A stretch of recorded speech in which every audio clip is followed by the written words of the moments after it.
हिंदी की कक्षा में बच्चों में अर्चना सिंह आप सभी का स्वागत करती हूँ। हम पढ़ रहे थे गीत शीर्षक को, जो कि महादेवी वर्मा के द्वारा लिखा गया है।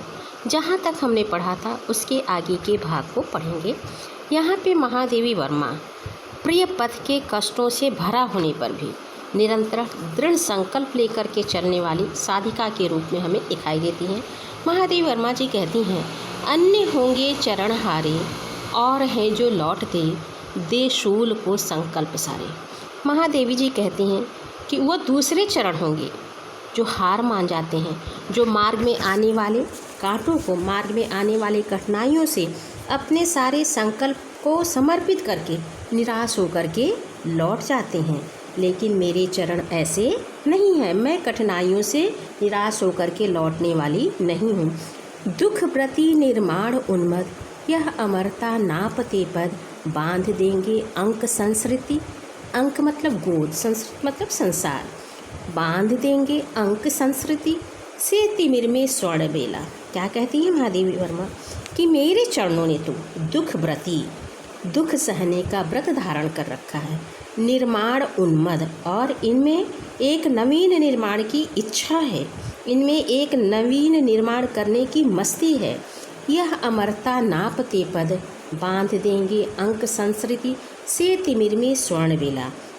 और यह जो मेरे चरण हैं, यह अपने आप को अमर मानते हैं और प्रिय पद को निरंतर नाप रहे, नापते पद अपने पदों से, अपने चरणों से प्रिय के पद को नाप रहे हैं। और इस संसार से इस प्रकार इनकी दूरी घटती चली जा रही है, यह अपने प्रिय के पास धीरे धीरे पहुंच रहे हैं। मेरे चरण तो ऐसे हैं जो अपनी दृढ़ता से अंक संस्कृति, जो संसार की गोद में तिमिर छिपा हुआ है, अंधकार छिपा हुआ है, उस अंधकार को सुनहले प्रकाश में परिणित कर देंगे। वह जो निराशा है, उस निराशा को आशा में बदल देंगे। यह मेरे ऐसे चरण हैं। यहाँ पे महादेवी जी के दृढ़ संकल्प, उनके अडिग आत्मविश्वास की अभिव्यक्ति हुई है। भाषा खड़ी बोली है और यहाँ पे लक्षणा शब्द शक्ति है और श्रृंगार रस है। आगे महादेवी जी क्या कहती हैं कि दूसरी होगी कहानी शून्य में जिसकी मिटे स्वर धूल में कोई निशानी। वह दूसरे लोगों की कहानी होगी, वह कोई दूसरी कहानी होगी जो कि अपने गंतव्य को प्राप्त किए बिना ही शांत हो जाते हैं और उनके पद चिन्हों को समय की धूल मिटा देती है। शून्य में जिसके मिटे स्वर, जो कि धूल में कोई निशानी, जिनकी निशानी है, जिनके पद चिन्ह हैं, वह जो है धूल मिटा देती है। शून्य में जिसके मिटे स्वर, और जिनके स्वर जो है शांत हो जाते हैं, मैं उनमें से नहीं हूँ। मेरी कहानी उनके बिल्कुल विपरीत है। मेरा साधना स्वर तब तक शांत नहीं होगा जब तक मैं अपने गंतव्य को प्राप्त नहीं कर लूँगी, जब तक मैं परमात्मा को प्राप्त न कर लूँगी। फिर क्या कहती हैं, आज जिस प्रलय पे विस्मित मैं लगाती चल रही नित, कि आज मैं जिस साधना के कठोर पथ पे चल रही हूँ, उस कठोर पथ पे चलते मैं ऐसे पद चिन्ह बनाऊँगी जो कि धूल से मिटेगी नहीं। और यह जो प्रलय है वह मेरे दृढ़ निश्चय को देख करके आश्चर्यचकित है। यह प्रलय भी आश्चर्यचकित हो रहा है, यह कठिनाइयाँ या संघर्ष भी आश्चर्य कर रहे हैं कि कैसे मुझे अपने पद से विस्मित नहीं कर पा रहे हैं, कैसे मुझे अपने पद से हिला नहीं कर पा रहे हैं, कैसे मुझे अपने पद से विचलित कर नहीं पा रहे हैं। मैं लगाती चल रही नित, मैं निरंतर चल रही हूँ, मैं आगे बढ़ती जा रही हूँ उस परमात्मा तक। और क्या कहती है, मोतियों की हाट और मैं इस दृढ़ निश्चय के साथ संघर्षों को झेलते हुए अपने प्रीतम को प्राप्त करने के लिए अपने आंसू रूपी मोतियों की हाट लगा रही हूँ। हाट मतलब बाजार लगा रही हूँ, भीड़ लगा रही हूँ, मोतियों की मोतियाँ गिरा रही, यानी अपने आंसू जो है मैं गिरा रही हूँ। चिनगारियों का एक मिला, और यह जो मेरे आंसू हैं यह दूसरे साधक के मन के लिए चिनगारी की तरह है, ये चिनगारी के मेले की तरह है, यह दूसरों को भड़का देने वाले हैं।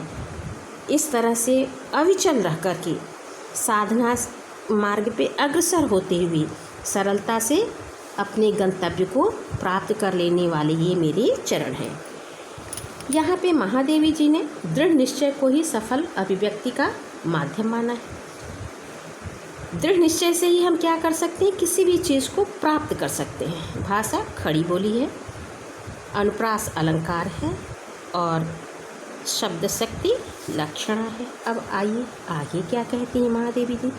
हास का मधु दूत भेजो, रोष की भ्रू भंगिमा, भ्रू भंगिमा औंगों की भंगिमा, रोष मतलब क्रोध। पतझार को चाहे सहेजो, ले मिलेगा उर अचंचल, वेदना जल स्वप्न शतदल, जान लो वह मिलन एकाकी, विरह में है दुकेला। क्या कहती हैं महादेवी वर्मा अपने दृढ़ संकल्प का वर्णन करती हुई कि हे प्रियतम, तुम चाहे मुझे मधुर मुस्कान भेजो, मुस्कान का मधुर दूत भेजो, मधु दूत भेजो। हास का मुस्कान का मधुर दूत भेजो अपनी तरफ आकृष्ट करने के लिए।